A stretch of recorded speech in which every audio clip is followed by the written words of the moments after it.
Fine साहब, Iqbal encounter के बारे में आपको जो कुछ भी पता है सब कुछ खुल के जज साहब को बताइए।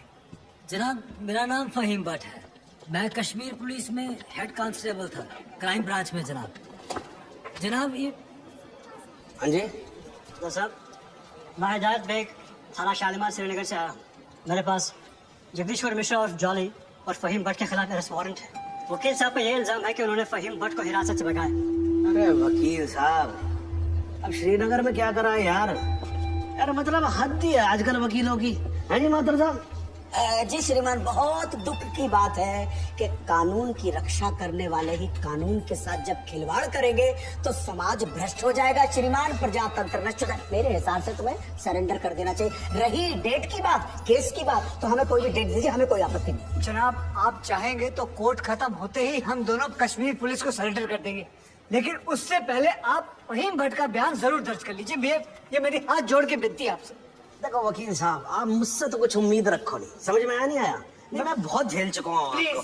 नहीं, ये निरूपा राय की एक्टिंग मेरे सामने करने की जरूरत नहीं है। मासूम सा चेहरा मत बनाओ। इंस्पेक्टर साहब, आप गिरफ्तार करो इनको। जनाब सिर्फ 5 मिनट लगेंगे, बयान ले लीजिए, मुझे फिर बाद में चलो मेरी बात सुनो। अरे लेके जाओ भाई।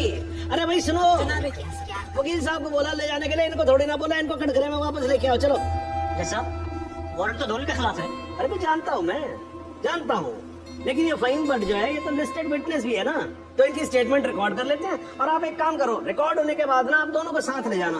हाँ जी, जाओ। लेकिन श्रीमान, ये स्टेटमेंट तो अगली डेट को भी रिकॉर्ड हो सकती है। माथुर साहब देखो क्या है, कल से मैं 2 महीने की छुट्टी पे जा रहा हूँ। बिटिया की शादी है, आपको तो मालूम है ना। मतलब मैं कार्ड भेजूंगा, आपको आना होगा। है जी है? तो मैं क्या सोच रहा था कि सारे पेंडिंग केसेस खत्म करके जाऊंगा, इसीलिए 6 बजे के बाद भी देखो कोर्ट चालू है मेरी। लेकिन श्रीमान, एक आदमी जो पुलिस कस्टडी से भागा हुआ है उसकी स्टेटमेंट कैसे रिकॉर्ड हो सकती है? इस विटनेस की कोई क्रेडिबिलिटी नहीं, क्या है मात्र साहब, 2 मिनट की बात है जी। हाँ जी, रिकॉर्ड हो जाएगा स्टेटमेंट, उसके बाद हम आपके हैं कौन? है जी, माफ कीजिएगा, ये ठीक नहीं हो रहा सर, आप गलत कर रहे हैं सर। नहीं, मैं गलत नहीं कर रहा हूँ। जज को मत बताओ आप, उसी के कोर्ट में कि वो गलत कर रहा है। ये मत करो आप। देखिए, मैं खुल के बोल रहा हूँ सर, सॉरी, क्षमा चाह, लेकिन आप गलत कर रहे हैं सर। आपके दिल्ली के किस्से मैंने सुने हुए। हाँ, आप किसी की चलने ही नहीं देते थे, जो मन में आता था वो करते थे, उद्दंड आदमी की तरह बिहेव करते थे सर। कुर्सी पे बैठ के आप तुगलक न समझिए, ये दिल्ली नहीं अवध है। क्या बोल रहे हो आप मुझे? तुगलक बोल रहे हो आप मुझे? मतलब सन की समझ के रखा हुआ है। मास्टर साहब, अगर हार्ट का मरीज नहीं होता ना मैं, तो आपको बताता इस कुर्सी पे बैठ के कि असली तुगलक होता है। एक मिनट नहीं, आप एक बार बैठ कर देखो इस कुर्सी के ऊपर ना, बाईपास सर्जरी हो जाए, मेरा नाम बदल देना आप। है जी, ये सब मत करो, आप बैठो, कार्रवाई शुरू करते हैं। हाँ जी। नहीं सर, ये नहीं होने दूंगा मैं। क्या होने नहीं दोगे? मतलब क्या सर, ये आपत्तिजनक बात है सर। ये इसमें कोई आपत्ति नहीं है, आप जो हो रहा है होने दो। मैं बैठा हूँ, मैं कर रहा हूँ ना सब, मुझे गलत मत साबित करो। सर, अगर आपने जबरदस्ती की तो मैं यहीं पर अदालत में धरने पे बैठ जाऊँ। धरने पे बैठ जाऊँ। अरे लीजिए। अरे क्या कमाल कर रहे हो आप सच में बैठ के क्या बच्चों वाली बात करो? खड़े हो जाओ। मैं तो यहीं बैठा रहूंगा। अरे मत बैठो भाई, वहाँ पर पोछा भी ढंग से नहीं लगाते हैं लोग कोर्ट के अंदर। प्लीज खड़े हो जाओ मास्टर साहब, प्लीज खड़े हो जाओ। मैं धरने पे बैठा हूँ, धरने पे बैठा रहूंगा। यहाँ मीडिया देख रहा है, आपको कोई फर्क नहीं पड़ता है क्या? अरे तो सर, मीडिया भी तो देखे ना कि बाहर के जज आकर कैसे अपने ईगो को सेटिस्फाई करने के लिए कोर्ट को अपना घर समझ लेते हैं। मैं यहीं पे बैठा हूँ और बैठा रहूंगा। इनको जो लिखना है लिखो। मतलब आप नहीं उठोगे? तो बैठे रहो, और आप ही क्या बैठोगे भाई, मैं भी बैठूंगा आपके साथ साथ वहां पर। भाई पता लगे सबको कि वकील से सड़े क्या क्या करते हैं कोर्ट में। तू वही भरत। हाँ जी मैडम जी, जरा हटो, आप पकड़ो कुर्सी को, पकड़ो। हाँ जी, थैंक यू जॉर्ज। हाँ जी माता साहब, अब तो आप बैठो और बैठेंगे हम, और आज देख रहे हैं इसमें कितना है। ठीक है ना?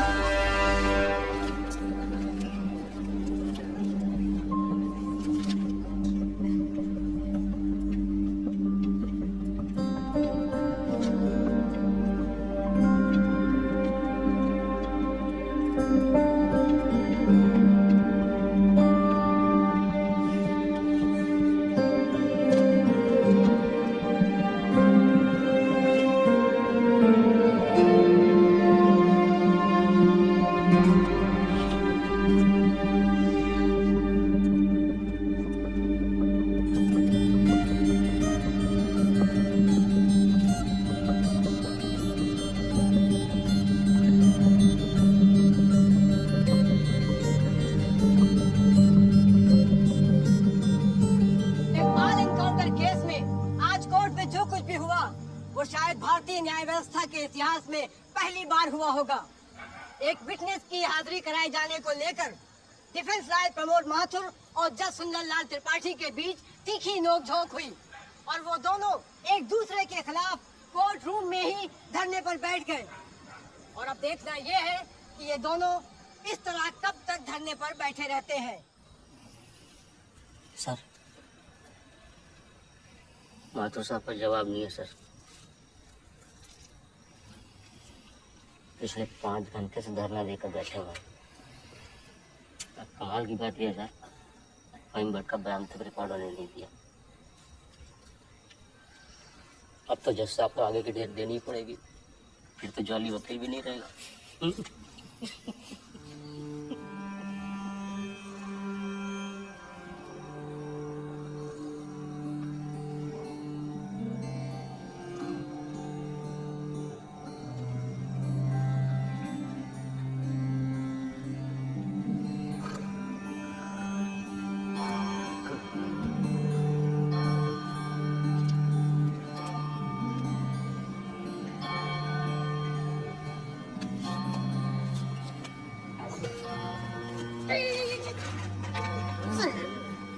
सर,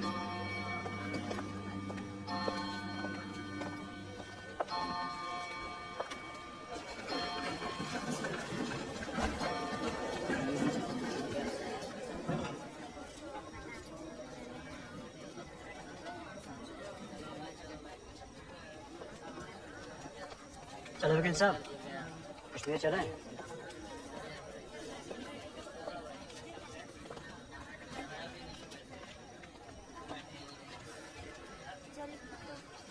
मैं चलता हूँ, अपना ध्यान रखो, ठीक है?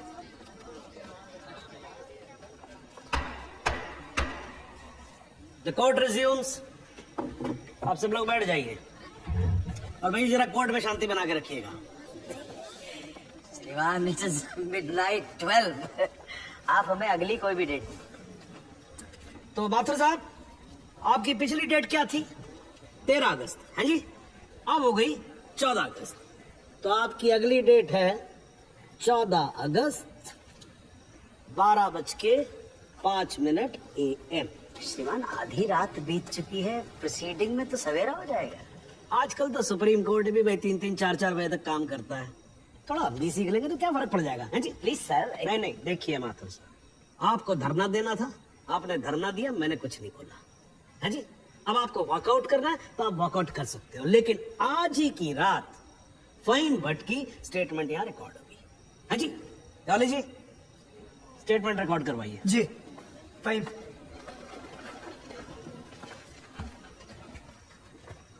जनाब, बहुत बहुत शुक्रिया। फाइन, साहब को बताओ क्या क्या हुआ था।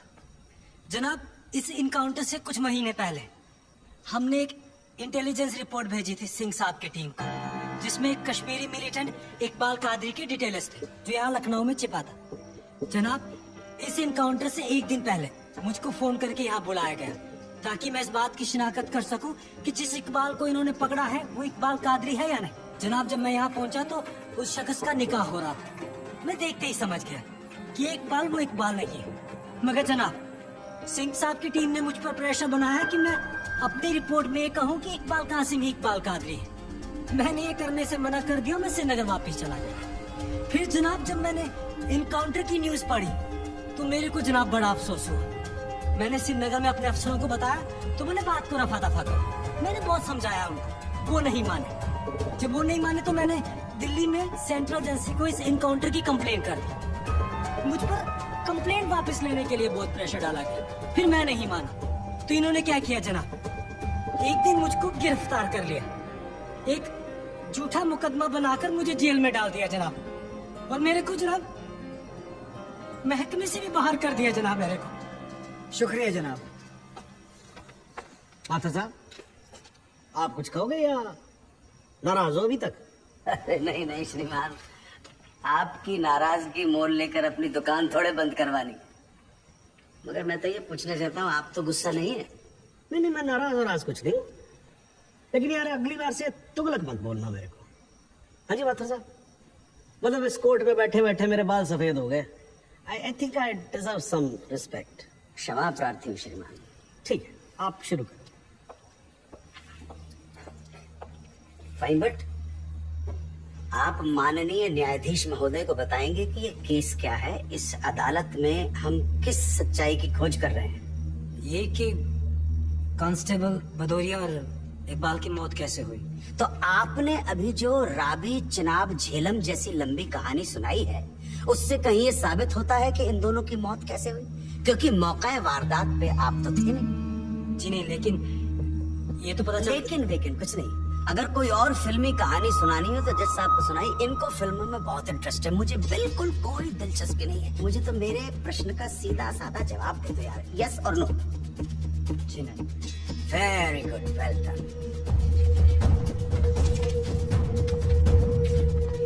फाइन बट ये अगस्त 2010 में कश्मीर पुलिस ने कुपवाड़ा इंसिडेंट में तुमको 6 महीने के लिए सस्पेंड कर दिया, क्यों?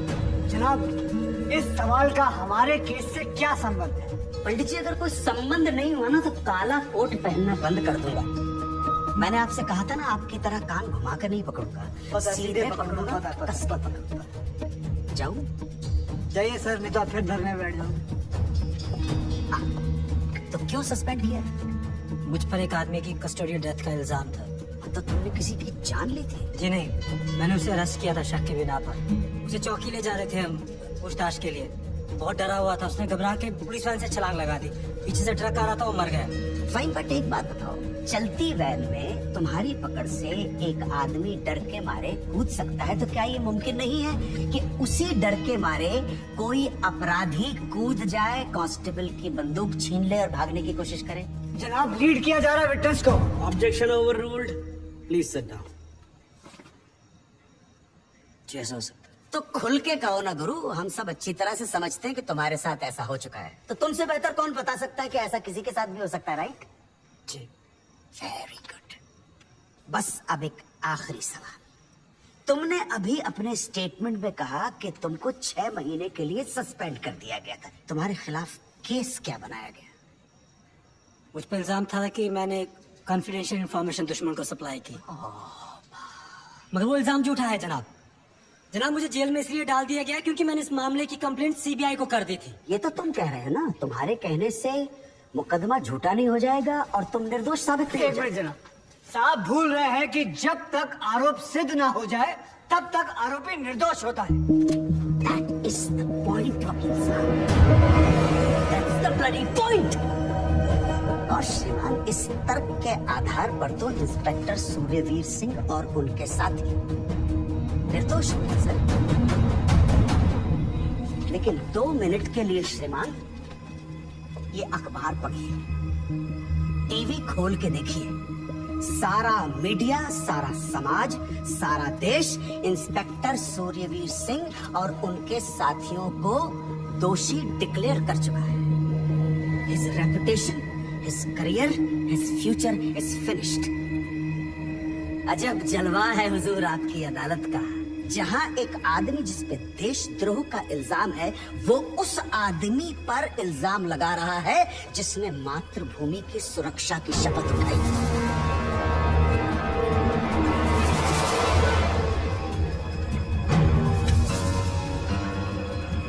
श्रीमान, आज से कई साल पहले इलाहाबाद हाई कोर्ट के बाहर एक बॉम्ब ब्लास्ट हुआ था, जिसमें 9 बेकसूर लोगों की जानें गई थी। मृतकों में हमारे बड़े भाई, हमारी भाभी और 7 साल का भतीजा भी शामिल था।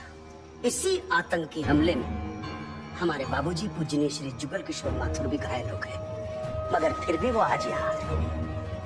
आधी रात को श्रीमान ये देखने आए हैं कि आप किसके साथ खड़े हो।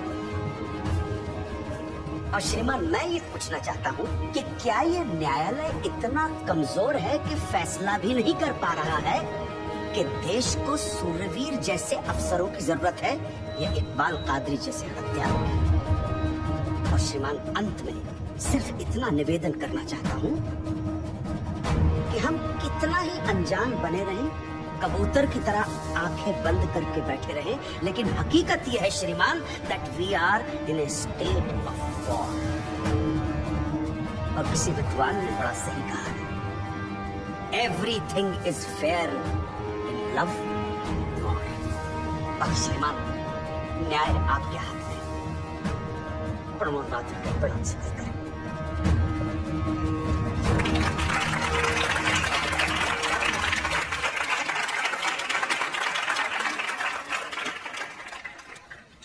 हाँ जी जॉली जी, क्या उठा? जी सबसे पहले तो मैं सिंह साहब से कुछ सवालात करना चाहूंगा। सिंह साहब, आप विटनेस बॉक्स में आइए।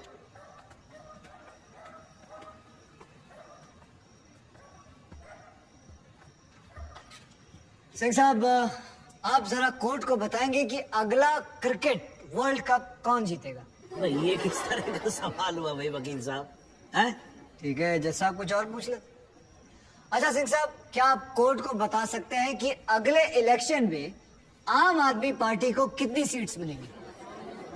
दिमाग खराब, अगला है तो गोली और खाएगा। मैं वैसे तो अहिंसावादी इंसान हूँ सिंह साहब, लेकिन एक बार ना लॉ कॉलेज में एक 6 फुटे 8 इंच के लौंडे ने मुझसे बदतमीजी से बात की थी। माँ कसम, यहाँ कान के नीचे घुसड़ मारा था, उठा नहीं 22 दिन तक बिस्तर से। अगर यकीन ना हो ना तो माथुर साहब से पूछ। नहीं वकील साहब, देखो देखो यार, आराम से, कोर्ट है, सवाल करो। बवाल क्यों कर रहे हो यहाँ पर? हाँ सरकार, ये मुझे पागल कह रहा है, बदतमीजी से बात कर रहा है। सिंह साहब, क्यों कर रहे हो आप बदतमीजी से बात? छोड़ दो ना, जाने दो, आराम से कंटिन्यू प्लीज। चलो एक और बार ट्राई करते हैं। सिंह साहब, क्या आप बता सकते हैं कि सलमान खान की शादी कब होगी? अरे वकील साहब, क्या बातें कर रहे हो? इंस्पेक्टर है वो, जोशी थोड़ी ना है। अगर ये जोशी नहीं है तो फिर इन्हें कैसे पता था कि ठीक सुबह 6:45 पे इकबाल को पेशाब आएगा? कैसे पता था जब उनको पेशाब आएगा तो गाड़ी गोमती नदी का पुल क्रॉस कर रही होगी? इन्हें कैसे पता था कि इकबाल कांस्टेबल भदौरिया की रिवॉल्वर छीन कर भागने की कोशिश करेगा? शादी में तो थे नहीं, फिर पुल पर कैसे पहुंचे तुम? इधर इधर, मैं यहाँ खड़ा हूँ, आप पुल पे पहुंचे कैसे? लो जी, इत्तेफाक। ऊपर वाले के आशीर्वाद से सही समय पे सही जगह पहुंच गए। बाय गॉड, बड़े इत्तेफाक है आपकी स्टोरी में सिंह साहब। जनाब, मेरे पास ये इनके 25 एनकाउंटर का कच्चा चिट्ठा है। ऐसे इत्तेफाक कई बार हो चुके हैं इनकी जिंदगी में। अपराधी गोली चलाने वाला होता है कि पहुंच जाते हैं शक्तिमान बनकर, और सिर्फ लखनऊ में नहीं बल्कि दूसरे शहरों में भी। जनाब, इनके 25 एनकाउंटर में से 19 के खिलाफ मारे गए लोगों के परिवार वालों ने शिकायतें दर्ज की हुई हैं, लेकिन आज तक एक भी मामले में निष्पक्ष जांच नहीं की गई। एंटी करप्शन ब्यूरो की एक रिपोर्ट के मुताबिक इनकी 28 करोड़ की संपत्ति होने का शक है, लेकिन वो भी जांच भी नहीं पूरी कर पाए, पहले ही बंद कर दिया उन्होंने। और ऐसे आदमी को बचाने के लिए हमारे माथुर साहब यहाँ अपने बूढ़े बाप को व्हील चेयर पर बिठाकर कोर्ट में लाते हैं। मुझे तो इन पर और इन जैसों पर तरस आता है। नमस्कार, बहुत बहुत धन्यवाद। आपकी वकालत को मेरा प्रणाम जी। श्रीमान, एक ईमानदार और बहादुर आदमी का कैरेक्टर असैसिनेशन हो रहा है और आप बैठे देख रहे हैं। बहादुर, ठेंगा बहादुर है ये। हथकड़ी में बंधे निहत्थे आदमी को पीठ पर गोली मारने वाला ये बहादुर। 35,000 तनख्वाह पाने वाला 28 करोड़ का मालिक ईमानदार। दीमक है जनाब, ये दीमक खोखला कर देगा सारे सिस्टम को और पता भी नहीं चलेगा। कुछ तो लिहाज करो मेरे माथुर साहब, कुछ तो लिहाज करो देश का।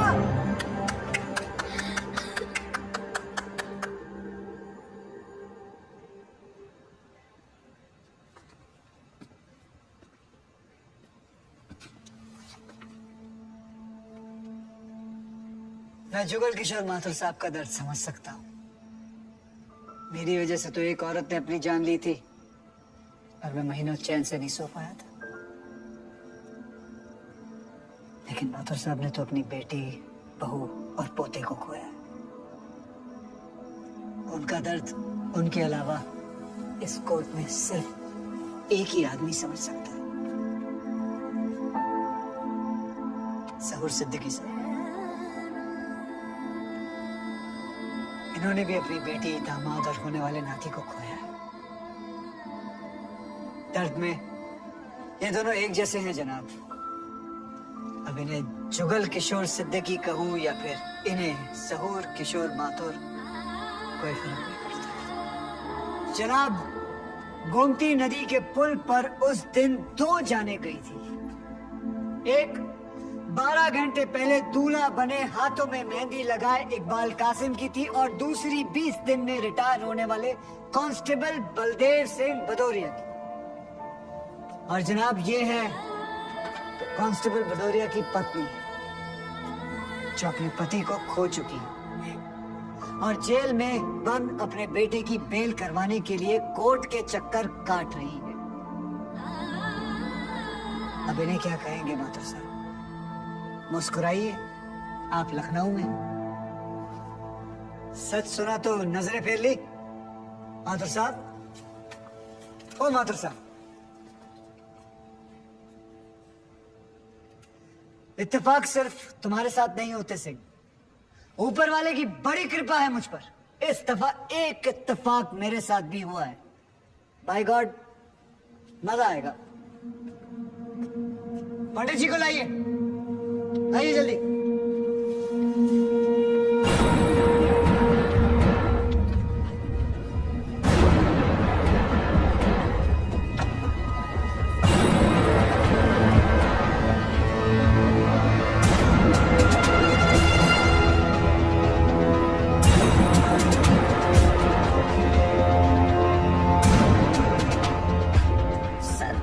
पूछ सकता हूँ कि क्या हो रहा है इस कोर्ट में, और क्या आप बताने की जहमत करेंगे कि आप ऐसा होने क्यों दे रहे हैं? कौन है ये बाबा सर? इसका इस केस से क्या रिलेशन है सर? ना कोई एडवांस नोटिस है, ना अग्रिम सूचना है। क्या रेलेवेंस क्या है और आप इसे अलाउ कर रहे हैं? जनाब, इस विटनेस का नोटिस देता ना तो ये विटनेस यहाँ नहीं होता, किसी मुर्दा घर में गड़ा हुआ होता। इस आदमी को मैं पकड़ के नहीं लाया हूँ, पुलिस वाले पकड़ के लाए हैं। और जनाब, इस विटनेस का इस केस के साथ डायरेक्ट कनेक्शन है। इंस्पेक्टर साहब, आपने अरेस्ट किया इसको? जनाब, ये वकील साहब एकदम सही कह रहे हैं। इस पंडित का इस केस से सीधा संबंध है। अगर संबंध नहीं हुआ ना, इंस्पेक्टर साहब, नौकरी खा जाऊंगा मैं आपकी। जानते हो ना ये बात? लेकिन जनाब, मैं बिल्कुल सही कह रहा हूँ। ठीक है, मैं विटनेस को अलाउ करता हूँ। No sir, I object sir, I object. Master साहब, मेरी बात सुन। देखो क्या है यार, 3 बजने वाले हैं, बाहर जाएंगे ना बस मिलेगी ना रिक्शा मिलने वाला है। 6 बजे तक तो वैसे ही बैठना है हम लोगों को, तो तब तक करवा लेते हैं विटनेस। मतलब हो सकता है कि इसमें कुछ निकली है जी? चलिए जी, विटनेस बॉक्स में आ जाइए।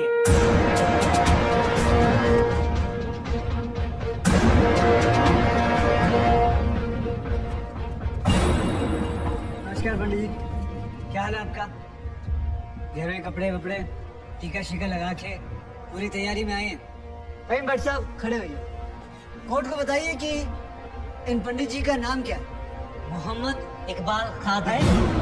है जी? मोहम्मद इकबाल कादरी। मोहम्मद इकबाल कादरी। इसको कहाँ से अरेस्ट कर लिया जी आपने? जनाब, मथुरा से 1 साल से वहाँ छुपा हुआ था साधु का भेष बनाकर। ये तो कमाल हो गया। जज साहब, इंस्पेक्टर महोदय झूठ बोल रहे हैं। हमारा नाम इकबाल कादरी नहीं है, हमारा नाम तो रामकृष्ण सारस्वत है। हम तो निरीह ब्राह्मण हैं, ब्रह्मचारी हैं। हाँ, जम्मू के रहने वाले हैं, उस वजह से भाषा में थोड़ी कश्मीरी झलक है, लेकिन हम वो नहीं है जो बताया जा रहा है। ये देखिए हमारा आधार कार्ड और voter ID card. Om Prakash ji ने लेके आओ उसे, फटाफट लेके। जनाब, ये पंडित सरासर झूठ बोल रहा है। इसने पुलिस को खुद स्टेटमेंट दिया है जिसमें इसने खुद कहा कि ये इकबाल कादरी है। कंधे के ऊपर उत्तर प्रदेश पुलिस के 2 स्टार लगा रखे। इतना मालूम नहीं है कि पुलिस को दी गई स्टेटमेंट कोर्ट में एडमिसिबल नहीं है। जनाब, ये इंसान एक ट्रेन मिलिटेंट है। नकली आधार कार्ड बनाना कोई मुश्किल काम नहीं है, आप अच्छी तरह जानते हैं। और फहीम भट्ट भी इसको आइडेंटिफाई कर चुकी है। सर, ये अपनी आइडेंटिटी छुपा रहा है। श्रीमान ही आइडेंटिटी छुपा नहीं रहा है, अपनी आइडेंटिटी बता रहा है। कैसे बताएगा अपनी आइडेंटिटी? हम सब कैसे बताएंगे सर? आप सुंदरलाल त्रिपाठी हैं, मैं प्रमोद माथुर हूँ, ये पंडित जी हैं कानपुर वाले, कैसे पता पड़ेगा? किसी आधार कार्ड से, राशन कार्ड से या पासपोर्ट से? सबूत आपके सामने है सर, संदेह की कोई बात ही नहीं। और वैसे बता दूं सर, निवेदन कर रहा हूँ, ये जो पंडित जी है ना, ये ऑलरेडी झूठा गवाह पेश कर चुके हैं। बार एसोसिएशन ने इनका लाइसेंस रद्द कर दिया। चंद घंटों के मेहमान है ये वकीलगिरी से सर, इनकी बात को सीरियसली नहीं लिया जाए। माथुर साहब चंद घंटे तो है ना, लड़ लूँ ना तब तक तो लड़ सकता हूँ ना। जॉली साहब ये देखो यार, कोर्ट में लड़ने वड़ने की बात मत करो आप। नहीं माथुर साहब एकदम ठीक बोल रहे हैं, मुझे लगता है पुलिस से कोई गलती हो गई है। बाबा जी सॉरी, आप जा सकते हो। एक मिनट आप वहीं रुके। एक मिनट सर, मैं आपसे हाथ जोड़ के विनती करता हूँ, मैं इससे कुछ सवाल करना चाहता हूँ। मैं बड़ी मुश्किल से इसको लेके आया हूँ। मैं एक मौका मुझे दे दीजिए। आपने क्या कहा था? अभी ऑटो बस कुछ नहीं मिलने वाला है, एक मौका। एक मिनट आप चिल्लाना बंद करोगे जरा? 2 मिनट चुप रहोगे आप? करती हूँ तो 2 मिनट चुप रहो। ओके।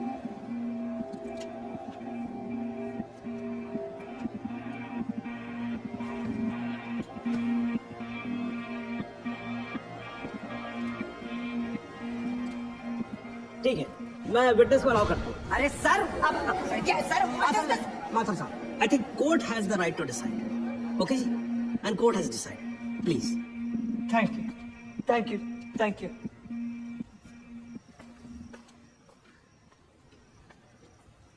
तो आप मेरे ब्रह्मचारी, तो फिर धर्म का बड़ा ज्ञान होगा आपको। अवश्य है। मैं भी कान्यकुब्ज ब्राह्मण हूं, वो भी जनेऊधारी। तो चलिए 2 ब्राह्मणों के बीच में शास्त्रार्थ हो जाए। पूछिए क्या पूछना है। चलिए गायत्री मंत्र सुनाइए। ओम भूर्भुवस्व तत्सवितुर्वरेण्यम भर्गो देवस्य धीमहि धियो यो नः प्रचोदयात्। बहुत बढ़िया। पूरा नाम बताएं। रामकृष्ण प्रेमकृष्ण सारस्वत। धर्म। हिंदू धर्म में कितने वेद हैं? 4। नाम बताएं। ऋग्वेद, सामवेद, यजुर्वेद, अथर्ववेद। 4 युगों के नाम बताएं। सतयुग, द्वापर, त्रेता, कलयुग। वर्ण कितने हैं? 4। ब्राह्मण, क्षत्रिय, वैश्य, शूद्र। आपका वर्ण क्या है? ब्राह्मण। कौन से ब्राह्मण? गौर ब्राह्मण। कौन से गौर? सांदे गौर। गोत्र? शांडिल्य, प्रवार? वशिष्ठ, वेद? यजुर्वेद, उपवेद? बेतरयाणी, गुक? श्रीमुख, कुल देवता? सप्तऋषि, चरण? वाम, विश्वा? या अल्लाह, इससे आगे भी होता है।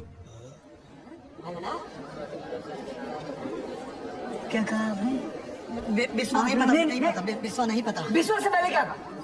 विश्वा से पहले क्या कहा इकबाल कादरी? लानत है तेरे पे इकबाल कादरी, लानत है।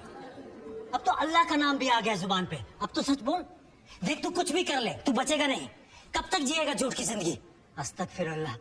91 पोस्ट क़यामत के 2 कुछ बुद्धि खुदाइश मैं आईने वाला फितने किया खुदाई जो छन कुछ गुनहगार सोई कर फैसल पोस क्या छो पोस किछु ना परवायती करना मेरा इंसाफ खुदाई कर इंसाफ पन्निस दरबार में बस इंशाल्लाह। इकबाल कादरी, अगर मैं चाहता था तुम्हारा मेडिकल टेस्ट करवा के ये पता कर सकता तुम कितने बड़े पंडित हो, मगर मुझे तुम्हारी जुबान से सुनना था। कोर्ट को बताओ तुम्हारा असली नाम क्या है, बताओ।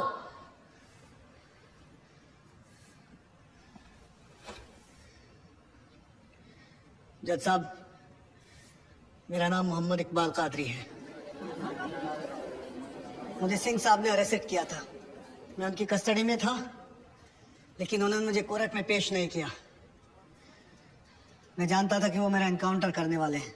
एक दिन मौका देकर मैंने उनसे कहा कि अगर वो मुझे जाने देंगे तो मेरे आदमी उन्हें बहुत सारा पैसा देंगे, और उन्होंने मेरी बात मान ली। इसे लेके कहाँ जा रहे हैं? सिंह साहब ने आजाद कर दिया।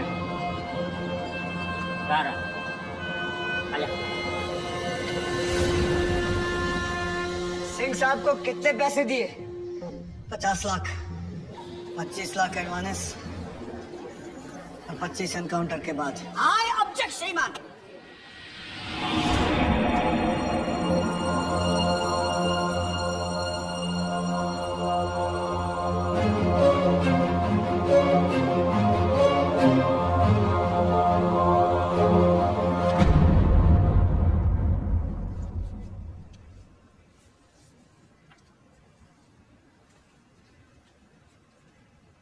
मुझे और कुछ नहीं कहना चाह, मगर माथुर साहब की एक बात का जवाब जरूर देना चाहूंगा कि हमें सूर्यवीर सिंह चाहिए या फिर इकबाल कादरी। जनाब, हमें दोनों ही नहीं चाहिए। हमें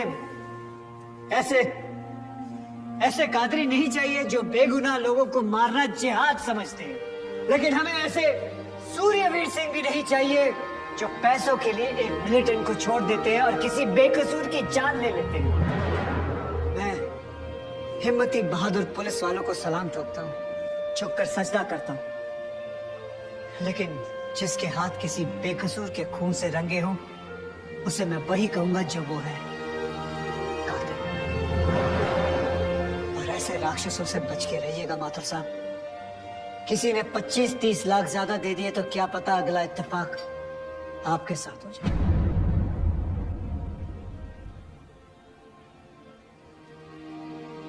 अंत में सिर्फ इतना ही कहना चाहूंगा कि इस दुनिया के सबसे बड़े जाहिल ने कहा था कि इश्क और जंग में सब कुछ जायज है, क्योंकि अगर ऐसा है तो फिर बॉर्डर पर सिपाहियों के सर काटने वाले भी जायज है और जवान लड़कियों पर एसिड फेंकने वाले आशिक भी, क्योंकि अगर ऐसा है तो फिर इकबाल कादरी भी जायज है और सूर्यवीर सिंह भी।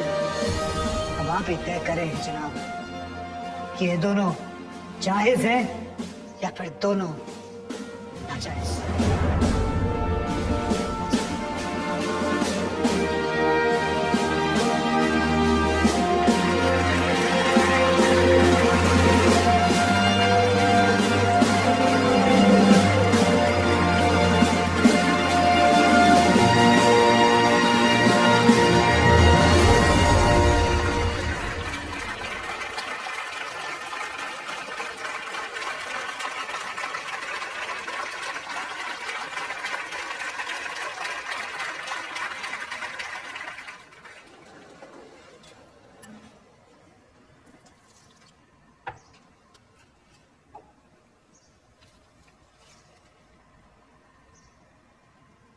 सालों में एक बार कभी कोई ऐसा केस आता है जब इस कुर्सी पे बैठने का अफसोस नहीं होता। नहीं तो जी मैं तो रोज ही कोर्ट आता हूँ, बैठा रहता हूँ कोर्ट के अंदर, घड़ी की तरफ देखता रहता हूँ कि कब 6 बजे और कब मैं उठ के घर चला जाऊं। क्या करें जी, न्यायपालिका की हालत ही कुछ ऐसी है। ये देखो जी, ये अंधेरे बदबूदार कमरे जिन्हें कोर्ट कहा जाता है, भाई साहब इसमें हम जैसे जजों का आने का मन नहीं करता। आम जनता की बात तो क्या करे। हाँ जी मात्र साहब, ठीक बोल रहा हूं ना मैं बताओ 3 करोड़ से ज्यादा केसेस पेंडिंग है इस देश के अंदर, और कुल मिलाकर जज कितने 21,000। यानी देखा जाए तो 1 लाख लोगों पर एक जज। डेट पे डेट पड़ती रहती है। हाँ जी, लोग आते रहते हैं, हताश होकर घर जाते रहते हैं। लेकिन फिर भी आज भी हिंदुस्तान में जब कहीं 2 लोगों के बीच में झगड़ा होता है ना, कोई विवाद होता है, तो एक दूसरे से क्या कहते हुए पाए जाते हैं, I will see you in court. क्यों करते हैं भाई लोग ऐसा? हाँ जी, क्योंकि आज भी लोग भरोसा करते हैं न्यायपालिका पे। उनको भरोसा होता है कि अगर सरकार उनकी बात नहीं सुनेगी, प्रशासन उनकी बात नहीं सुनेगा, पुलिस उनकी बात नहीं सुनेगी, तो कोर्ट सुनेगी उनकी बात, सुनेगी और न्याय देगी।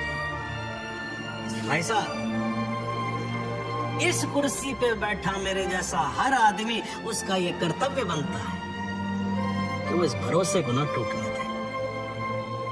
इस कोर्ट में पेश किए गए सभी गवाह और एविडेंसेस, एक बात तो एकदम साफ हो जाती है कि 13 अगस्त को गोमती नदी के पुल पे जो भी हुआ वो अचानक होने वाला एनकाउंटर नहीं था, बल्कि एक सोची समझी साजिश के तहत की जाने वाली हत्या थी। इसलिए ये कोर्ट इंस्पेक्टर सूर्यवीर सिंह और उनके सभी साथियों को आईपीसी सेक्शन 302, 201, 182 और 340 के तहत हत्या, एविडेंस मिटाने, कोर्ट को गुमराह करने और झूठे सबूत पेश करने का दोषी मानते हुए लाइफ इम्प्रिजनमेंट की सजा सुनाती है। और ये कोर्ट शहीद कांस्टेबल बलदेव सिंह भदौरिया के पुत्र राम कुमार भदौरिया को तुरंत रिहा करने का आदेश भी देती है। The court is adjourned.